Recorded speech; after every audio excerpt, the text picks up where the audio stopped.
All right, let's talk about a big idea that comes from a very, very small space. We're going to explore a whole philosophy that was born out of sheer necessity. What happens when you live in just 20 square meters in a city like Tokyo? Now, I know what you're thinking. That sounds like a huge sacrifice, right? But what if I told you it's actually the complete opposite?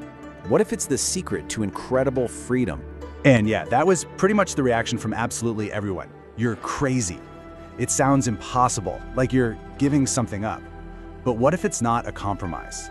What if it's a very deliberate choice, a path to getting something more valuable? Just let that number sink in for a second. 20 square meters. That's about 215 square feet. It's smaller than a lot of people's living rooms, maybe even smaller than your master bedroom. Living here forces you to completely rethink everything. What you own, what you actually need, and what home even means.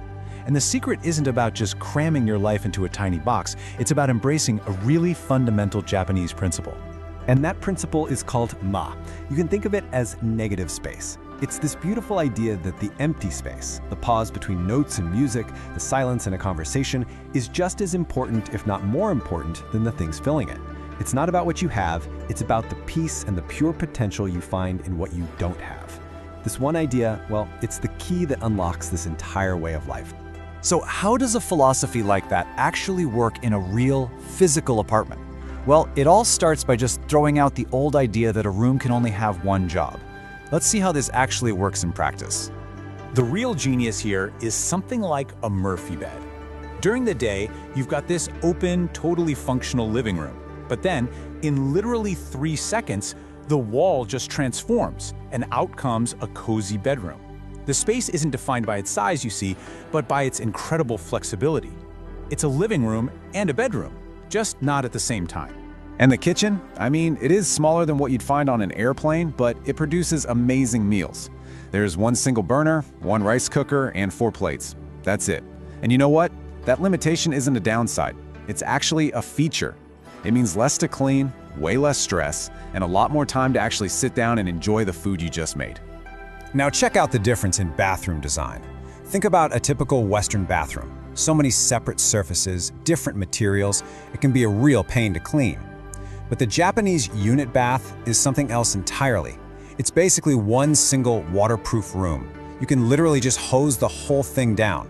The entire space can be spotless in 5 minutes.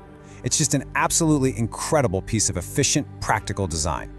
So with such a tiny footprint, where does all your stuff go? The answer is simple: up. Japanese design figured this out centuries ago.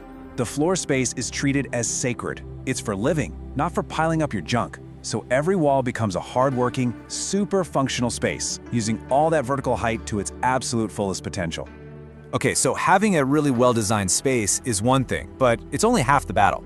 To really truly live this way, you need a shift in your mindset. You need a kind of personal discipline where the limits you set for yourself actually become a source of power. 23. That's it. That is the total number of clothing items owned. Now, I know that sounds extreme, but just imagine this for a second.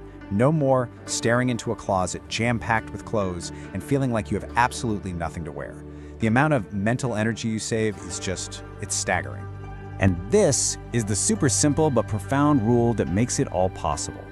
If a new item comes into the house, an old one has to go out. Period. It makes it impossible to just accumulate stuff, and it forces you to be incredibly intentional about every single thing you own. That feeling of decision fatigue about what to buy or what to keep, it just vanishes.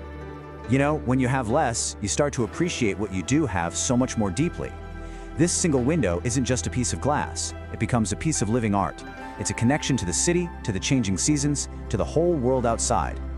If you were in a massive house with dozens of windows, would you ever really stop and appreciate just one of them with this much focus? Work-life balance is so important, right? Well, in a tiny space, those boundaries have to be physical.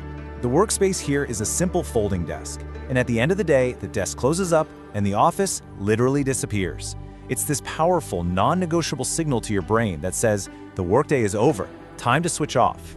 And even in just 20 square meters, there is still a Genkan. This is the small, dedicated entryway, and it's a kind of ritual space. When you come home, you take off your shoes, and as you do that, you're also leaving the stress and the chaos of the outside world behind. It's a tiny moment of mindfulness you do every single day that separates your public self from your private sanctuary. So, we've seen the smart design, and we've talked about the personal discipline.